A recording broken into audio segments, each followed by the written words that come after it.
Almost anybody that started a career that has anything to do with music, it came from a hobby. You're taking this thing that you love to do in your free time and you're turning it into something you can make money with. Call it a business, call it a side hustle, whatever.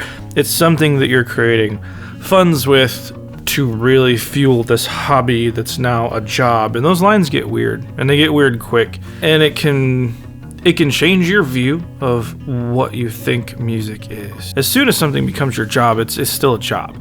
Having a dream job is still a job.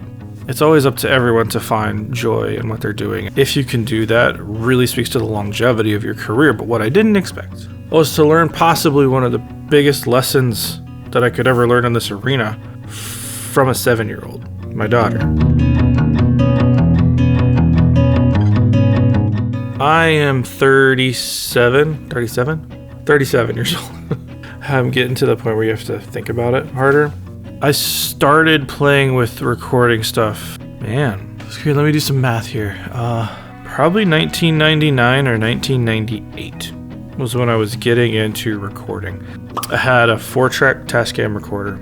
I quickly transitioned from that to, I think, a little Boss digital recorder that had like the soft things you could play drums on. I thought it was the coolest thing ever.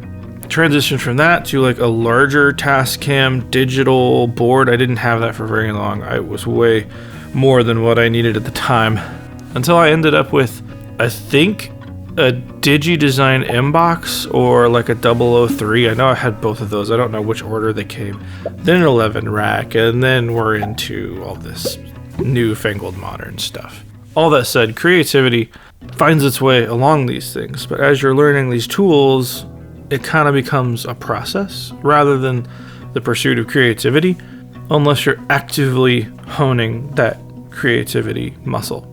All that said, on this channel and in my studio, because this is a commercial space, people come here to record from all over. They stay here. It's a whole lot of fun. I absolutely love doing it, and this channel is kind of like surrounding what happens here. In that space, as you can imagine, I have a lot of gear. I have gear that I've accumulated over way too many years. I have stuff sent to me because of the YouTube channel, which is dope, and I get to try a whole lot of things because I love figuring out the nuances of gear. I also do woodworking. My dad was a woodworker. He taught me a lot of this stuff, and getting into tools on that side of it is also equally as appealing, and I see them in very parallel ways. Like the way I would get excited about a new saw or a new hammer, it's kind of the same with a microphone, and sometimes the prices are pretty similar. Saws are getting expensive. One thing that happens is I think it is easy to get in your head about the process when you have faced yourself with all this gear. Because you've put up all these funds for this gear, this space, whatever you have created for yourself, there almost becomes a pressure. Like, okay, now I have to put up or shut up. I better be putting out some good stuff. You start to get in your head. You start to think about the creative process in a much different way. Now it is expected or it's required that you perform at a certain level. And it can really mess with you. Because I have a whole lot of gear here, I have extra stuff. I had an extra computer, an extra monitor. I took one of my little mobile rigs home. My kids love coming to the studio, and my son will go back to that drum set and hit it harder than almost every drummer that comes through here. He's gonna be a good one if he keeps up with it. My daughter loves to come play on the piano. She'll hum out little tunes. They both love to get in the ISO booth and listen to their voice through the headphones and sing to their favorite songs. They can't get enough of it. I wanted to see if I could take a little piece of that home with some extra stuff that I had. Trying to take the easiest gear I could find. I took the Apogee Duet 3. I took the Lewitt LCT 440 Pure. And this isn't sponsored by anybody. These are just the most user-friendly things that I had that I could take with me. Mostly the LCT because it has that included pop filter on it. So with them singing, I don't have to take another pop filter. It just worked. I hook all that stuff up at home. And I teach my daughter something I didn't expect to teach. I had to teach her how to use a computer. I know. She has an iPad. She'll pick up on it pretty quick, but she's never actually used a computer, so using a mouse, using a keyboard, these were things that she didn't inherently know how to do. So day one was teaching her how to use a computer, and we did that. The second day came and I opened up Logic. I showed her what it was. I showed her how tracks work. I showed her how to get her microphone into Logic, how to get her little keyboard that we bought her for her birthday last year into Logic. I taught her how to use that keyboard to trigger sounds within Logic and control plugins on that second day. By the end of that second day, she had written a song. I'll play a snippet of it.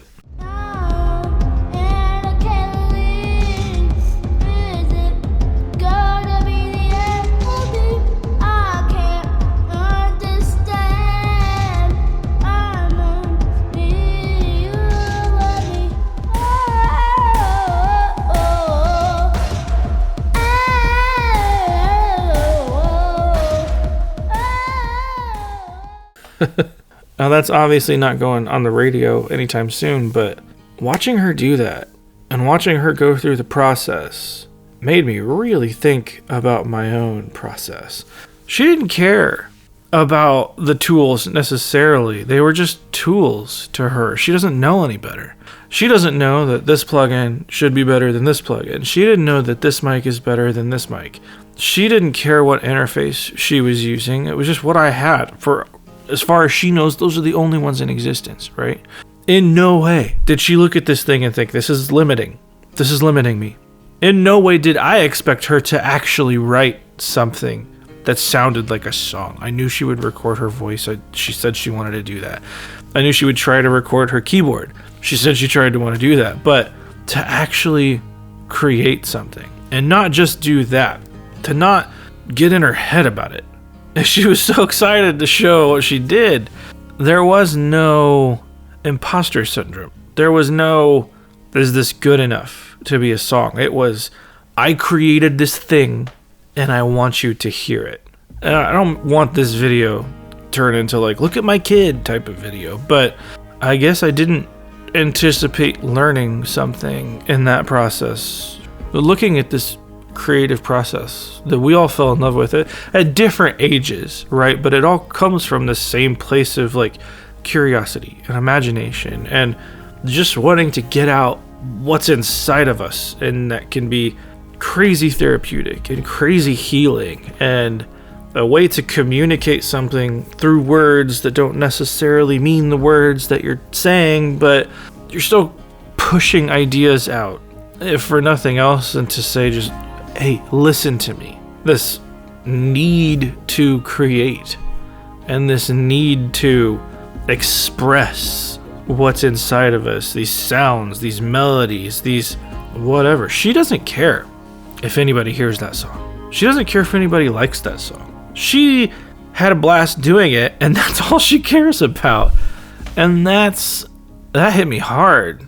I feel like everything I do here at the studio, if I'm creating something for my own musical perspectives, and I have a whole lot of projects I'm just sitting on because I'm putting them through this stupid filter of, is it good enough? Are people gonna like it?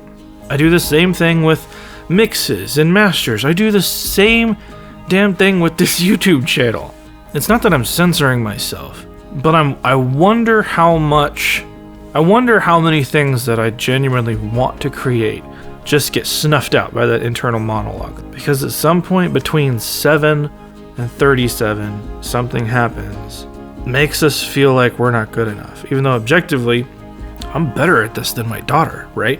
I've done this more. I know more than she does. But she made something, and I didn't. Done is better than perfect. And who cares? Who cares what other people think? Obviously, we're humans creating things for other humans. Evolutionarily, we want to be accepted and be happy, but watching her create something just because something in her told her she had to create was very, very eye-opening to me. I don't really know how to end this than to say, go create something. Who cares what people think? Go make something you like. Take it easy.